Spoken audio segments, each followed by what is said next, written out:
The topics and opinions expressed in the following show are solely those of the hosts and their guests and not those of W4CY Radio, its employees, or affiliates. We make no recommendations or endorsements for radio show programs, services, or products mentioned on air or on our web. No liability, explicit or implied, shall be extended to W4CY Radio or its employees or affiliates. Any questions or comments should be directed to those show hosts. Thank you for choosing W4CY Radio.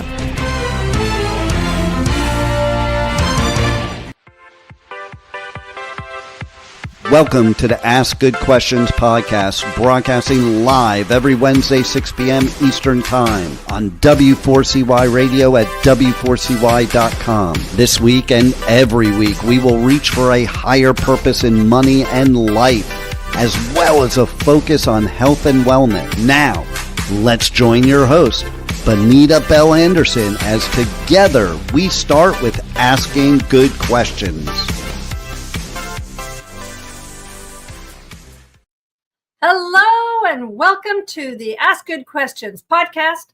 I am Bonita Bell Anderson, your host, and today we have something that I tell you what, it's pushed my buttons a little bit. We're going to be talking about credit card debt, but I have an expert that is going to maybe shift your entire paradigm. I'd like to invite Tommy Kilpatrick to the proverbial podcast stage. Well, thank you very much. Thanks for inviting me. I'm excited. Let's have some fun.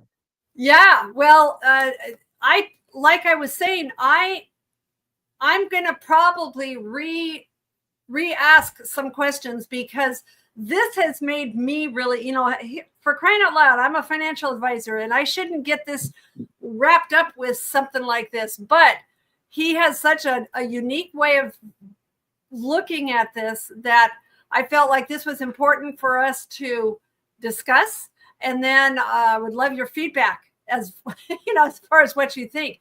I'll also give you his information at the end so that you can contact him if you go, wait a minute, what is this all about? So first, let me tell you a little bit about this guy. He's actually in the Philippines. I'm in Hawaii. He's in the Philippines. So he is a retired American living in the Philippines, teaching farmers how to build dome structures with bamboo, vertical gardening, and to open free self-managed health care clinics. Maybe we should do something about that one of these days. He was born and raised in California. He has a double major of abnormal psychology and accounting, or maybe this is going to be abnormal accounting, huh, Tommy? Crazy. That's crazy.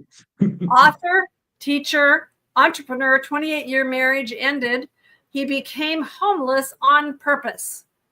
And he had a vow of poverty for 10 years, living on farms on the East Coast, and walks in faith with God. So, Tommy, I'm going to turn the time over to you. Why don't you give us the story about how this whole thing with your unique way of looking at credit cards came about? That's fine. Thank you very much. I'm an author, and I wrote a book on health and healing. And it was so popular that a company contacted me to do an infomercial. And this was in 2004. So to test market different strategies, I was put on the radio as a guest for about 6 months. And so I lived on my credit cards. I had 3 cards, and I lived on them. And then what happened is one of the talents got in trouble with the FTC. He made false claims about weight loss. And so the FTC came down hard on him and the company, and all the new talents contracts were terminated. And so I was left with $85,000 of credit card debt. And that put me into a little bit of a depression. So working with mentally ill children, it helped, to tell you the least. So then about a month into it, I kind of came out of a fog of depression. How am I going to pay for this? Because I was promised about $100,000 a month. So $85,000 was no big deal. And so also the expectations of making that kind of money was great. So that didn't all happen. So disappointment. But then I woke up one morning and remembering my dad being a CPA, and I was in school to be a CPA. I never finished and got the credential, but I did the work of a CPA. And I realized that the bank did not have an invoice and they didn't have a debt. And then my memory goes back to my accounting class in banking, and we were given a manual called Modern Money Mechanics. And in that manual on page 6, it says banks accept a promissory note, and then they write numbers into your free checking account. Basically, that's what it says. So I never signed a promissory note. At the time, my father-in-law was a judge and an attorney, and we had long discussions about how fraud undoes all contracts. So I don't have a contractual agreement with the bank to do their fraud. So with his help, I filed 3 federal lawsuits against the banks. And in there, the pleading, I explained the crimes they were committing and what they had done to me, and it wasn't really a debt. So things were going pretty good. We were coming up to a deposition date for the bank to provide me one of their people who was going to claim that I actually had a debt and had the evidence. So then all of a sudden, I was called into court, and my father-in-law said, that doesn't happen. I mean, judges want to know what's going on in discovery. When are we going to do this for trial? They don't call the litigant in and without the other side. So I went in and the judge said, Mr. Kilpatrick, do you have a credit card? And I went, well, let me start at the beginning. Oh, we'll start at the beginning later. Do you have a credit card? And I went, well, no, it started off as a gift card. Open your wallet up, open that, show me that card. So I opened up my wallet, showed me, what's it say right there? Credit card. You're an idiot. Get out of here. So he dismissed all 3 cases against me. So then I'm going, I'm walking out of court going, now what? Here comes lawsuits. Here comes everything. World's a turtle against me again. So about a month later, I looked at my credit report, and all 3 of the bank credit card debt was gone. It was off my credit report. So I never got a 1099-C. That's important. Let me just speak a little bit quickly about that, is that when the bank loans you $100,000 and you don't pay them back, they notify the IRS that you've got $100,000 cash and you have to pay taxes on that. And on the other side, they could take a deduction. So the banks did not take an $85,000 tax deduction. So that's because there never was a loan. Well, and so the thing that, and because I talked to this guy for 2 or 3 times because I'm trying to wrap my head around this. I was worried about, appropriately paying your own debt. So you talk about nuking credit card debt. What does that really mean? What are you talking about? Yes, absolutely. And I ask the good questions is a perfect show she got here. So that's what I'm going to ask you a question. Well, all the things that I have gotten in trouble with in my life is because I didn't ask good questions, right?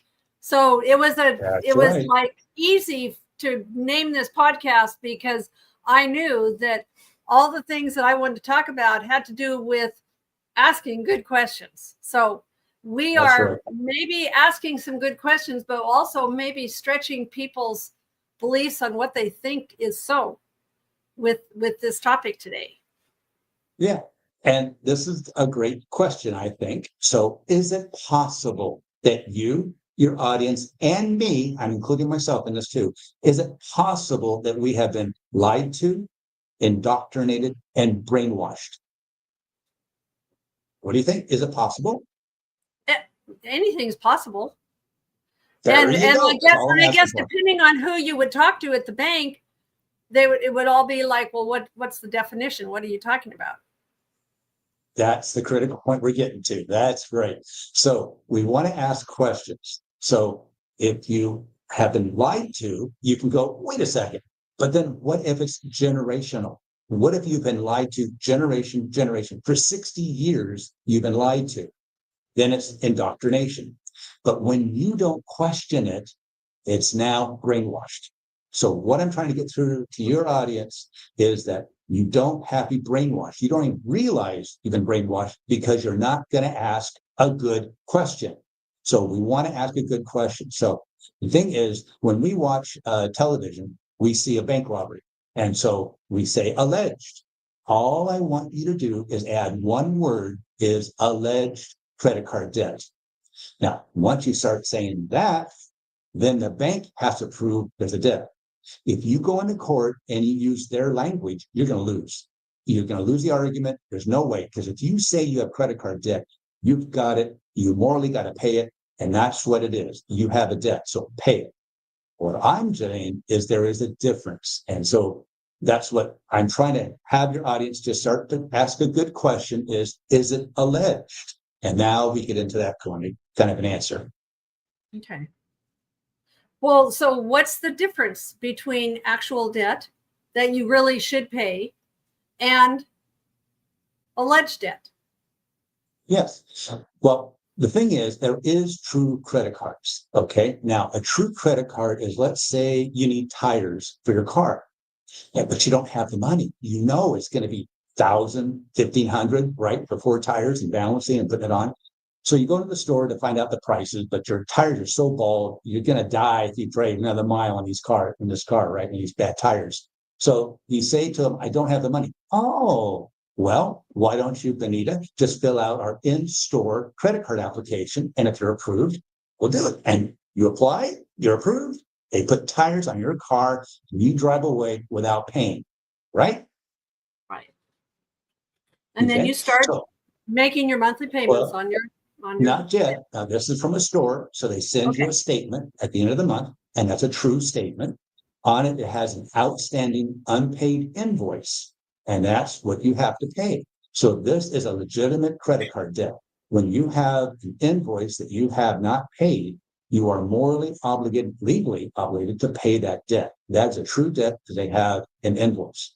Now, my first job as an accountant, the CPA came up to me. I never met the guy. He came into my office. I'm sitting at my desk, my things sorted out, just my first few minutes. And he's angry. And he looks at me and he points his finger at me and says, if you pay from a statement, I'm going to fire you. That is in my head. That image is there. He was a really nice guy. Then all of a sudden his attitude changed. He says, look, if we get a statement, how do you know we didn't already pay it? So you never pay from a statement. I did that on purpose to put an impression on your head that you never pay from a statement. You see the invoice here? I go, yeah. It's blank. It has no authority to pay. See the stamp right there? Yeah. That's a department head signature. Only pay from an invoice that my department head has already approved. So you never pay from a statement. You never pay from an invoice unless it's been authorized to pay.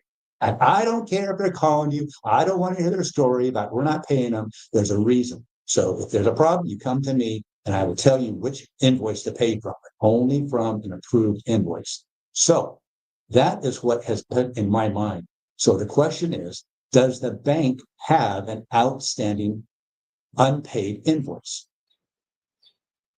Usually not. No. Not on a credit card. No. Did the bank put tires on your car? No, but the merchant who signed up with the bank did. Well, we're talking about credit. So when you go into a store, like a general store years ago, hey, Charlie, I need 5 pounds of flour, 1 pound of sugar, and I'll pay you when my crops come in. That's right. It writes it down. That is true credit. Cred means Latin to believe that you're going to pay. So there's a belief. So you had tires on your car. You didn't pay for them. And so you drove away. You've got a statement at the end of the month saying there's an outstanding unpaid invoice. So you have to pay it. That's morally, legally your obligation. However, how do you know the difference between a legitimate credit card and a phony one? Look on the back of your credit card. If that card says like Walmart or Amazon or any department store, and if it says issued by Bank of America, Citibank, Wells Fargo, Bank of London, Bank of Tokyo, any bank in the world, then it's a phony card. It's fraudulent. It's not a true credit card because they didn't put tires on your car and they didn't do the service for you. That they do not have an outstanding unpaid invoice. They're like a go-between then maybe? Well, there's now we have to, before we go into that, we can go into the loan part of it. So we have to first establish that the bank could not have given you credit. It could not have given you a credit card. Now the argument is they had a loan.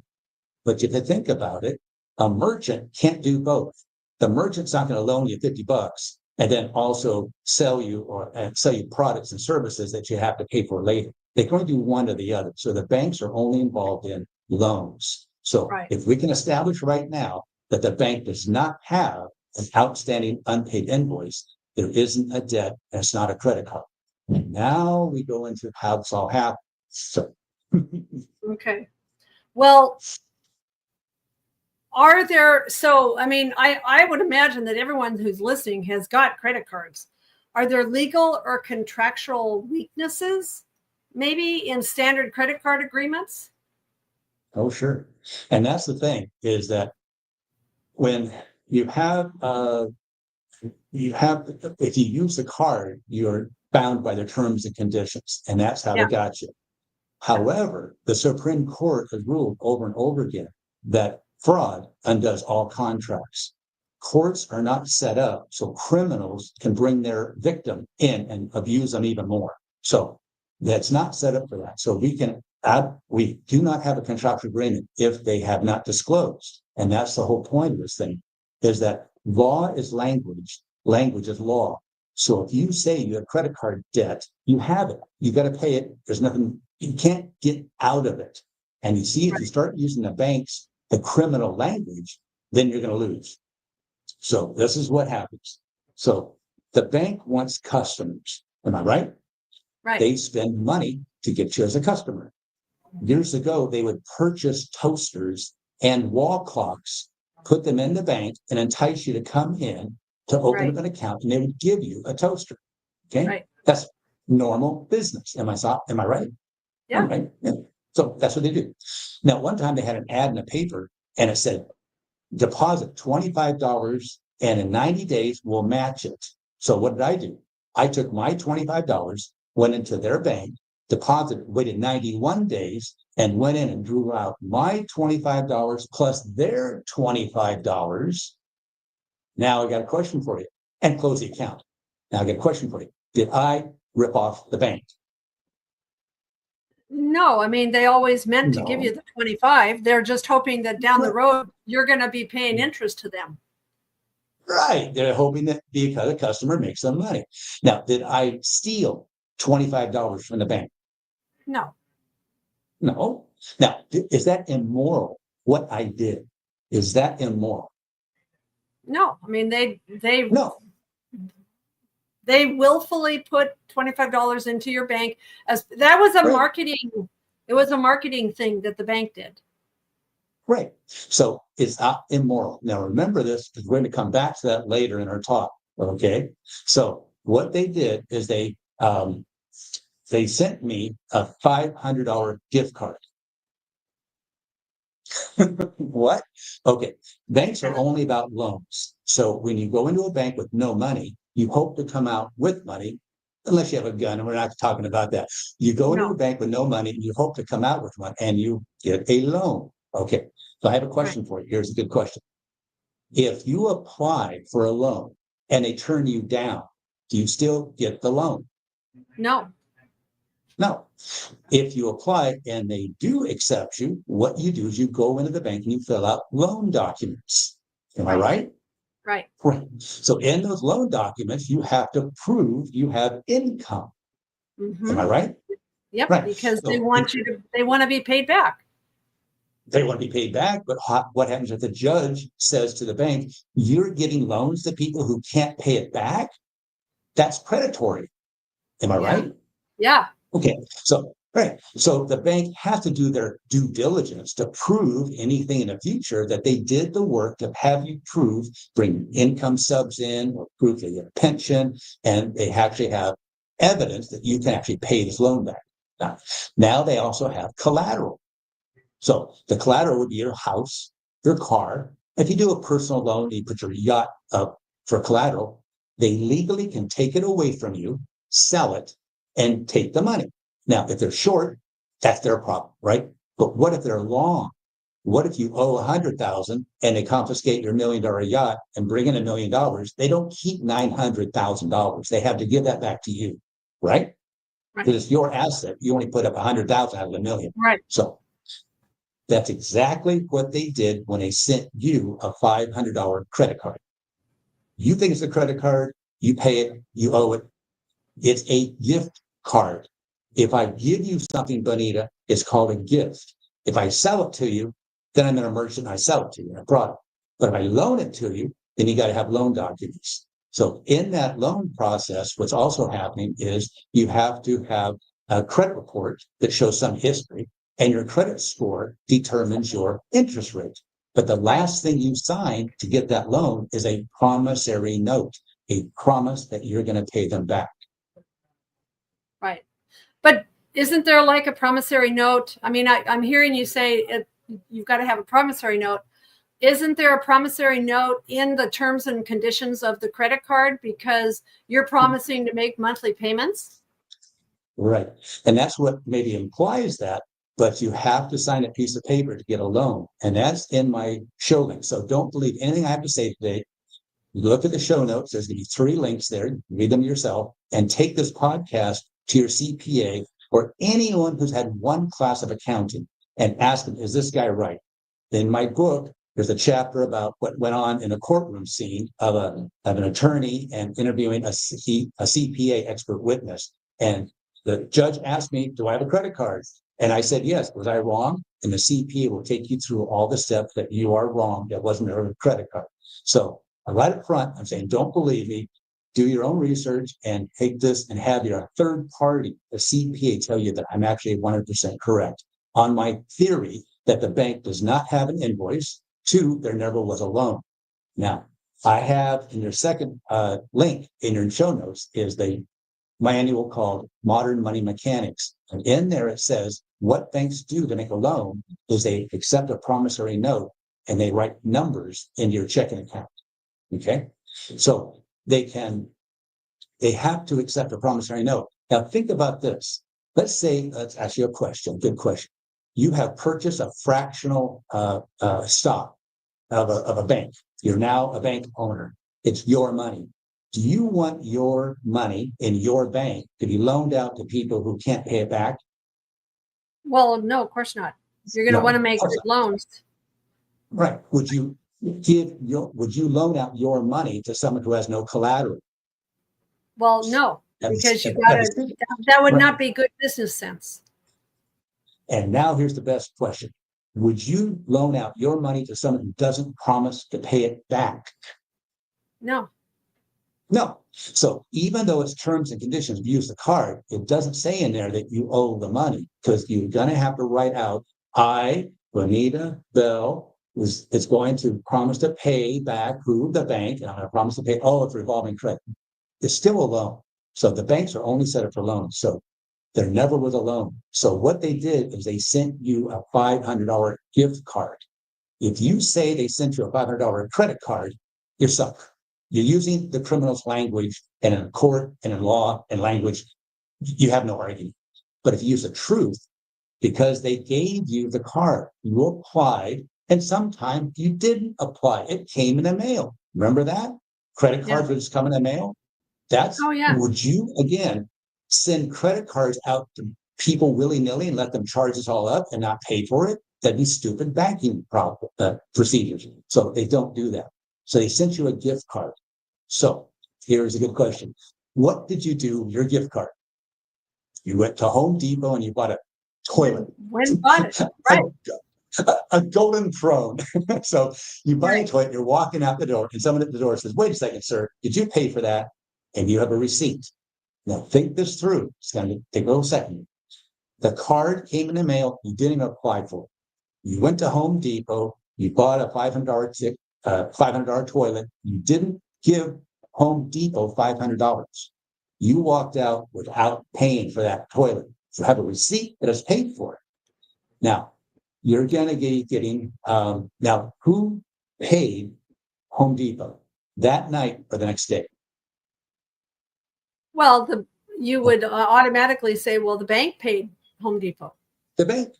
Why would Home Depot let you walk out the toilet without paying for it? Because they knew they were going to be paid that night, the next day, from the bank. Now, where did the bank get the money from?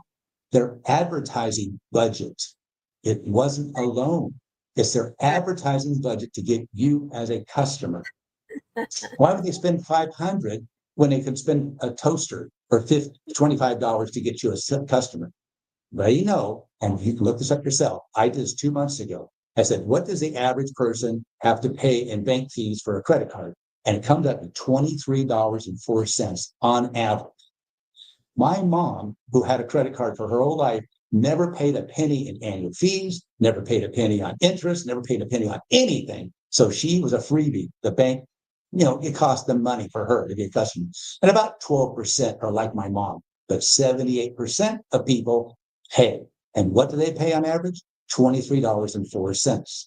So if a bank has 1 million card holders, they're bringing in $23 million a month. Okay. And what it is all about is taking that money in so that they can, as a fraud, because that money is used to cover their, it's getting a little trying to talk here, but it's a free checking account. So they're charging you $23.04 a month for a free checking account. That's why they want to get you as a customer. So in about 22, 23 months, they're going to make back $500. And for the rest of your life, you're going to be paying on average $23, even if the interest rates go up to 50, 60, 70. I had talked to a podcast guy last week, and he said that he saw 109%.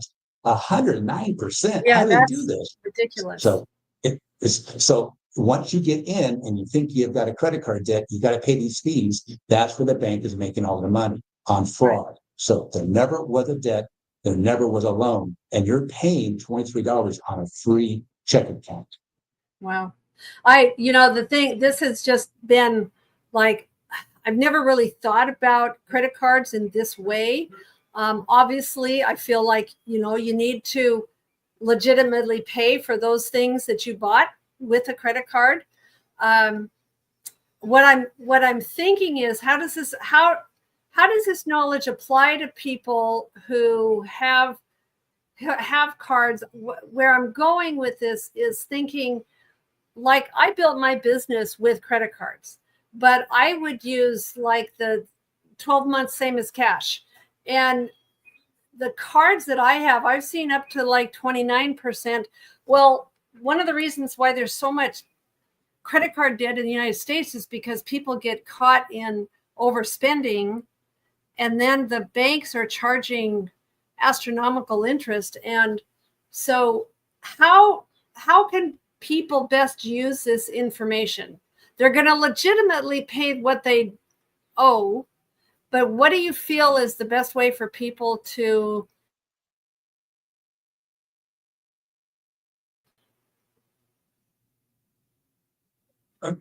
let's just get back to what's happening here. So what you got is you got a toilet from a gift. A gift card got you to go to the Home Depot, and at the end of the month, you get a statement.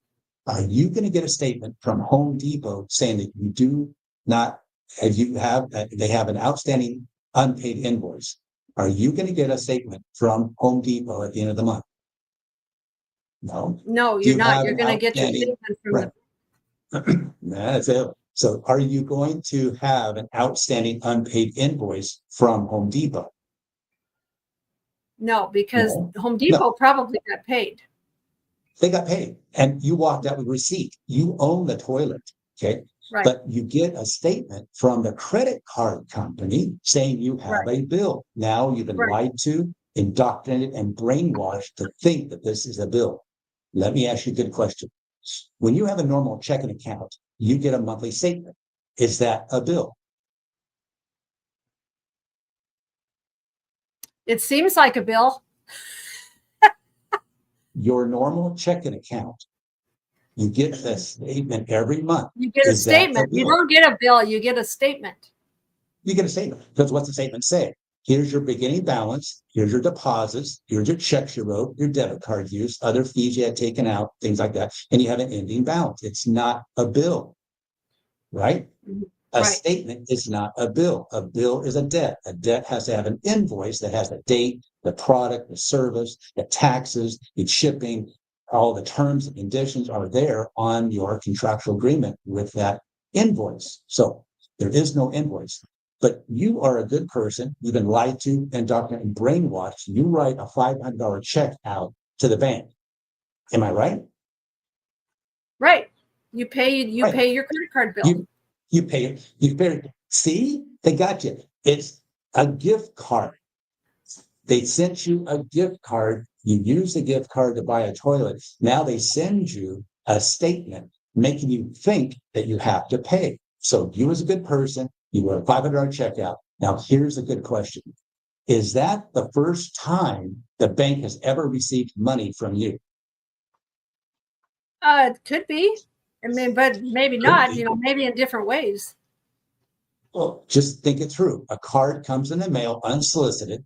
You go to Home Depot, you walk away with a $500 toilet, you get a statement at the end of the month thinking it's a bill, you write a $500 checkout.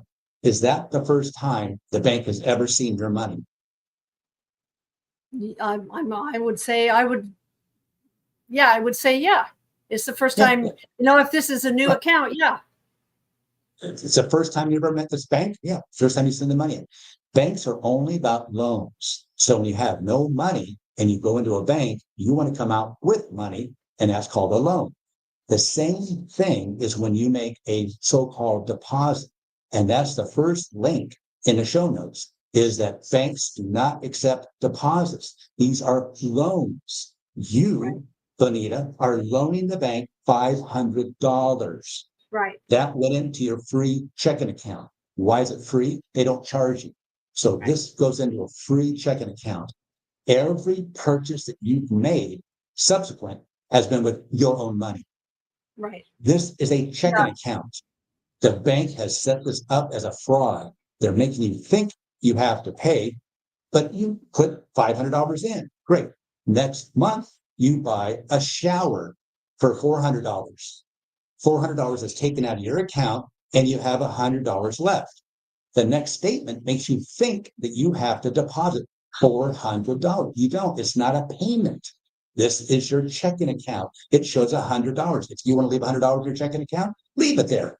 But the bank makes you think that you have to deposit $400 to bring it back up to the $500. And if you don't, they're going to charge you interest. And that's where the $23.04 comes in on average on every single person. Right. I guess I'm going to say, but I got a statement that shows how much I owe. I think when people hear you talking about checking accounts, it's like, but I have my checking account with the bank, and I'm going, okay, I know I need to pay what I legitimately owe. I'm thinking this only applies to. Does it only apply to money that I feel like was fraud, that I had, was unfortunately involved in some kind of fraud? No. Okay. When you have a store that has an in-store credit card and they have an outstanding invoice, you are morally obligated to pay that. The bank has lied to you, has, through their promotion, sent you a gift card. They didn't say gift card, they said credit card. That's where the fraud comes into play. So you think you have a credit card, you really don't. You have a gift card. A gift card is a gift. You go to the store and you get it. Done. They got you as a customer. And just like the wall clock, just like the $25, it's not immoral to close your account. When you put $500 into the bank, that's a loan. You loan the bank money. Banks are only set up for loans. They do not do goods and services. They don't do those kind of things like a merchant does. They don't put tires in your car. They are in a loan business. So when you take money into the bank, it's a loan to them. So when you open a checking account or a savings account, you're loaning the bank $500 in this case, and you trust that they will take care of it. And when you spend it, they will pay who you want. And so at the end of the month, you have an ending balance. That is a true statement. And that is what happens. Banking is only about accounts, and it's only about savings and checking accounts and loans. I think the big thing with your approach is language and the way we talk about things, the way we think about things. I mean, I've known for a long time that, like, if I've seen, I had somebody that I was working with as a client once who had, like, they had $500,000 in their checking account at the bank because they were afraid to do anything with it.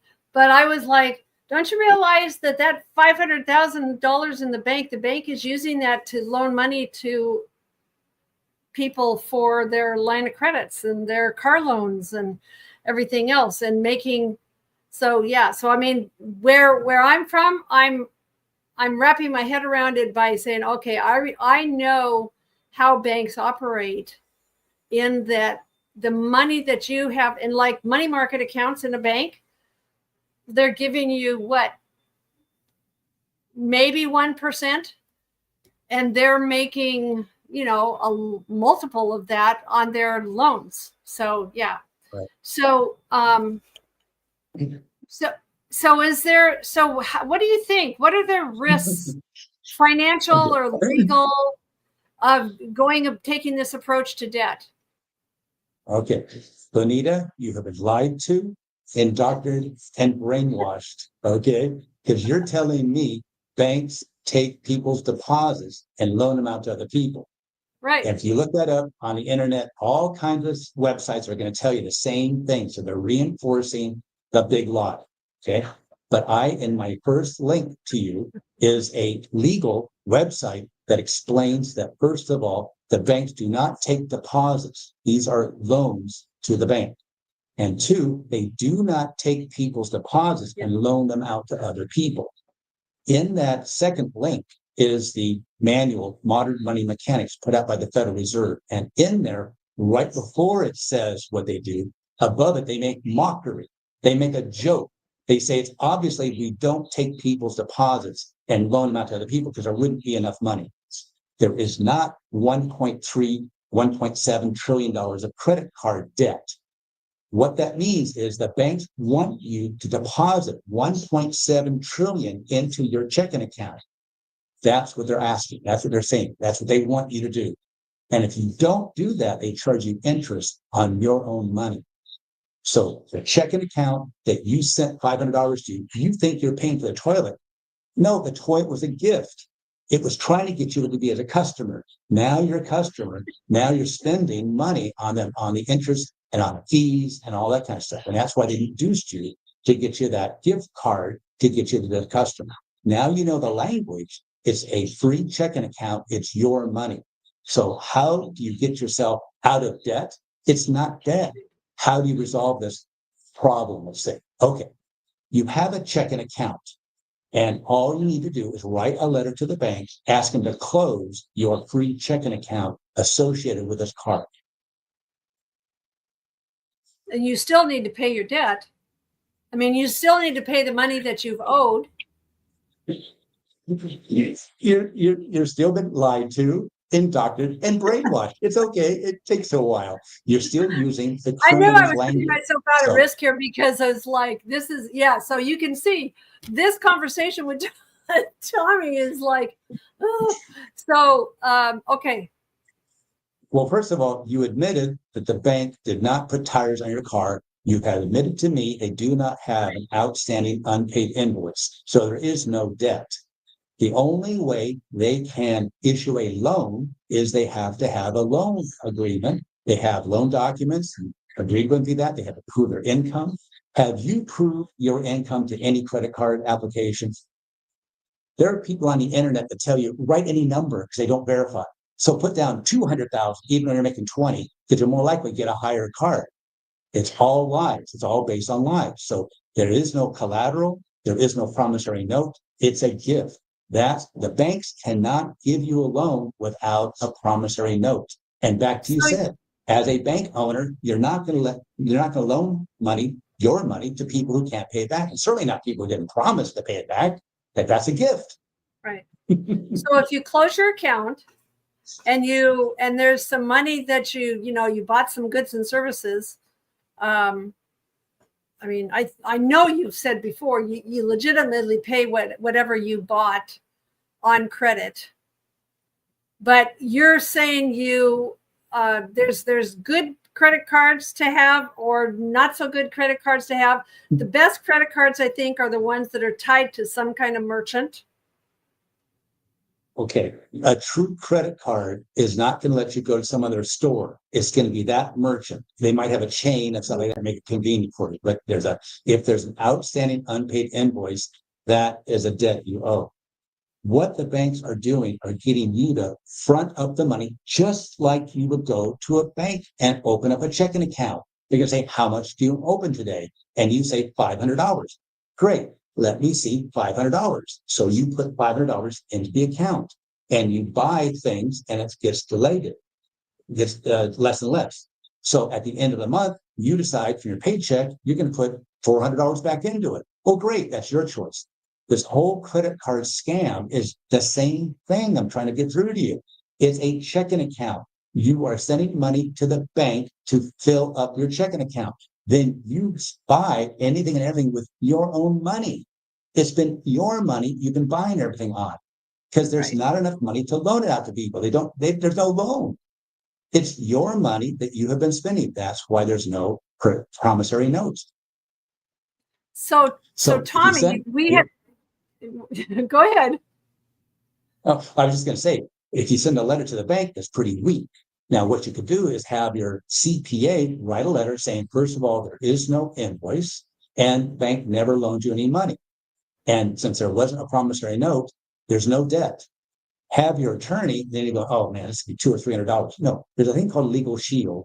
And you get for $29, you get an attorney for a month. Only use it for a month. And have the attorney write a letter to the bank saying, fraud undoes all contracts.